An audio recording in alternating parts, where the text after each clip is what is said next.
अमरावती शहरात वारंवार वीज पुरवठा खंडित होत असल्याने नागरिक त्रस्त झाले आहेत. गेल्या आठवड्यात मालवीय चौक ते राजकमल परिसरातील नागरिकांनी सिटी न्यूजकडे अनेक तक्रारी दाखल केल्या. विशेष म्हणजे हवामान व्यवस्थित असूनही अचानक वीज गुल झाल्याने नागरिकांमध्ये संतापाची लाट उसळली आहे.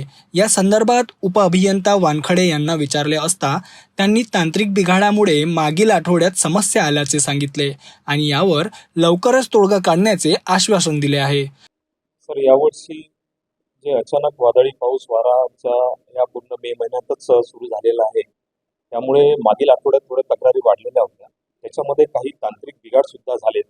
जसं या माझ्या उपविभाग क्रमांक 2 मध्ये राजकमल सेक्शनचा जो सप्लाय आहे, राजकमल सेक्शनचा तो हनुमाननगर सबस्टेशन मधून येतो आणि त्या ठिकाणी तिथल्या पॉवर ट्रान्सफॉर्मरला तिथले रिलेज आणि सिटीज याचे दोनदा विषय गेल्यामुळं काय झालंय की त्या तांत्रिक बिघाडामुळे ते दुरुस्त करण्यात आलं आणि दुरुस्त करतेवेळी हा सप्लाय सुरू करण्याकरता आपल्याला लोड डायव्हर्ट करावं लागलं दुसऱ्या पिढ्यावर. अशा या 4-5दा थोडे इंटरप्शन्स तिथे झाले, अर्धा पाऊण 1 तासाचे. परंतु आता सगळं ते नॉर्मलाइज झालेलं आहे. आम्ही ते सगळे तांत्रिक दुरुस्त्या केलेल्या आहे आणि सद्यस्थितीत मागील आता 3-4 दिवसापासून अगदी नॉर्मल सप्लाय सुरू आहे. तसंच माझ्याच उपविभागामध्ये कॉटन मार्केट एक परिसर आहे, त्या एरियामध्ये सुद्धा मागील आठवड्यात 2 ठिकाणी म्हणजे डबल सप्लायच्या 2 अरेंजमेंटला एकाच वेळेस प्रॉब्लेम आले. एका ठिकाणी केबल नाल्यामध्ये जळलेला होता आणि दुसऱ्या ठिकाणी जो आहे तो आरएमई जो 3 सप्लाय एकत्र केला जातो तिथे बिघाड झाला होता आणि दोन्ही ठिकाणी अशा काही अडचणी होत्या की आम्हाला ते रेक्टिफाय करायला 2 ते 3 दिवस लागले आणि दरम्यानच्याच काळामध्ये एकाच फिडरवरून सप्लाय असल्यामुळं लोड वाढल्यामुळं तिथल्या वीज पुरवठा वारंवार खंडित होणे असे प्रकार घडले.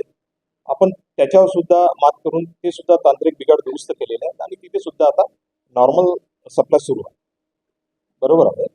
याच्याकरता आमचं 3 शिफ्टमध्ये वर्किंग चालते आणि 24ही तास आम्ही ग्राहकाच्या तक्रारी घेण्याकरता आमचा एक प्रत्येक सेंटरचा नंबर असतो, त्याच्यामध्ये राजकमलचा सुद्धा आहे.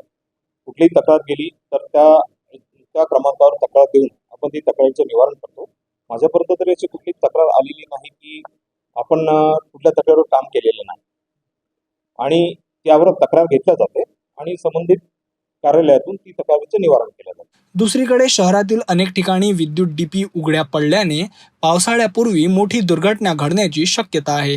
या गंभीर विषयावर विचारले असता वानखडे यांनी तातडीने माहिती घेऊन योग्य ती कारवाई करण्याचे आश्वासन दिले आहे. ऍक्च्युली वीज खंडित होण्याचे 2 प्रकार असतात की ज्याच्यामध्ये अचानक झालेला बिघाड आणि दुसरा असतो की आपण काही कारणास्तव काही कामासाठी बंद केलेली लाईट. ज्यावेळेस आपण काही कारणास्तव लाईट बंद करतो, शटडाऊन घेतो, त्यावेळेस आपण आपल्या सिस्टीममधून मेसेजेस टाकतो जेणेकरून ग्राहकांपर्यंत तो मेसेज पोहोचतो की इतके वाजतापासून इतके वाजेपर्यंत लाईट बंद राहणार आहे. तसंच काही वेळेस मोठा शटडाऊन असेल तर आपण पेपरमध्ये सुद्धा पब्लिश करतो. आणि जो दुसरा प्रकार आहे ब्रेकडाऊनचा, तो अचानक झालेला वीज पुरवठा जर खंडित झाला तर त्या केसेसमध्ये कसं होते की तो दुरुस्त करायला काही काळ जातो आणि त्या केसेसमध्ये आमचे सर्व फोन्स चालू राहतात. ग्राहकांना सेक्शन ऑफिसर सुद्धा उत्तर देत असतात किंवा जो नंबर कंप्लेंटचा असतो तिथे सुद्धा तो फोन चालू असतो. आपण याची माहिती ग्राहकांपर्यंत पोहोचवतो. हो, यावर ऑलरेडीच आपण काही ऑर्डर काढलेल्या आहेत आणि बरेच ठिकाणचे हे कामं केलेले आहेत. जिथे कुठे उघड्या डिप्या आहेत त्या ठिकाणी अपघात होऊ नये याकरता आपण सतत प्रयत्नशील असतो आणि त्याकरता आपण बरेच ठिकाणचे डीपीचे झाकणं कव्हर सुद्धा करून घेतलेले आहेत, लावून सुद्धा घेतलेले आहेत. परंतु दुर्दैवाने राजकमल सेंटरलाच असं काही लक्षात आलेलं आहे की त्या ठिकाणी लावल्यानंतर सुद्धा चोरी जातात. तर त्या ठिकाणी आमची थोडीशी अडचण होते.